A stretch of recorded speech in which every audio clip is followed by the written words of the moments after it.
I've been romping around the new territory here in the dirty south with the dad digicam, my Nikon Coolpix 995.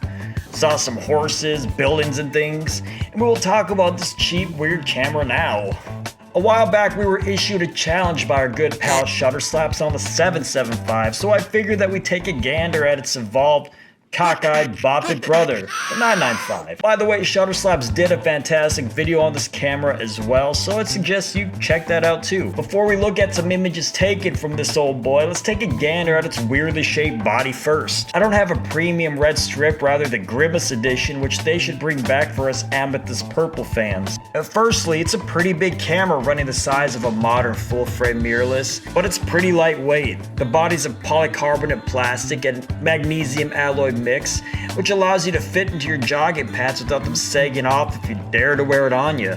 It features an optical viewfinder, sub-menus for your pleasure, but I find myself using the camera two ways mostly. Either holding it waist high, composing using the LCD, or grip side up, using the sub-menu to quickly switch settings and peeking through the viewfinder. Yes, this is an awesome camera for selfies if you love front-facing flash pointing up your nose. Under the hood is a 3 megapixel camera with a 1/1.8 inch sensor, which is similar to what you might find in, say, a DJI Pocket 2, which is a 1/1.7 inch if you're neurotic. The difference is its old, beautiful CCD colors. That and about a decade of technological advances and different demographic focus. But let's shift to performance, and I'll list off the negatives while overlaying them over a happy stock B-roll high-five environment and royalty-free music to juxtapose negative feelings in hopes of swooning you into buying a 20-year-old, probably radiating, inducing camera for likes and subscribers.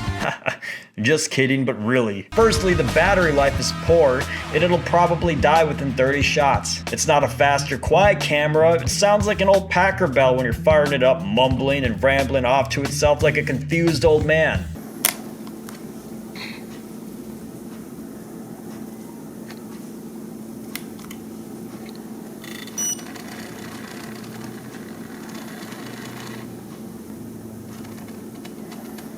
Wide open, it is sharp, but there is noticeable barrel distortion. The lens showcases chromatic aberration and dynamic lighting circumstances.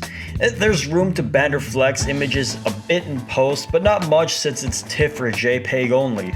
The 995 is 20 years old at this point, so don't expect any #sick image stabe or for it to perform wonders in low light. It's hard to feel confident for me when hitting focus using the 995 because the LCD is tiny and of cataracts quality. Having said that, it's a great old digicam and you ride the wave and perform with its quirks. You can get great results even in low light. The colors are very subjectively pure and true to the scene with its CCD sensor. 3 and some change in megapixels is fine for web media, prints within reason, and detailed enough to look good for non-neurotic humans.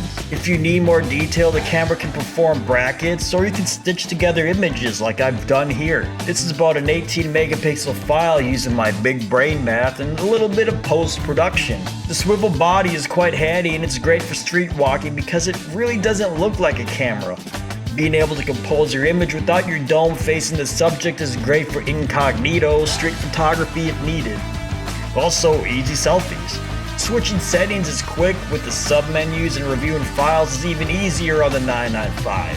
The fun is in the experience of the 995. Sure, the camera has a lot of old tech quirks, but it makes it all the more satisfying when you do snap a decent shot. For me, it forces me to slow down, be more meticulous while shooting due to its poor battery life, abysmal low light, uncertain focusing, pretty shaky overall experience. But in my humble, expert, scientific, and totally objective opinion, this is a fine art machine, not a modern camera. That's it for now. Check out Matt's notes on Instagram, and I'll see you later.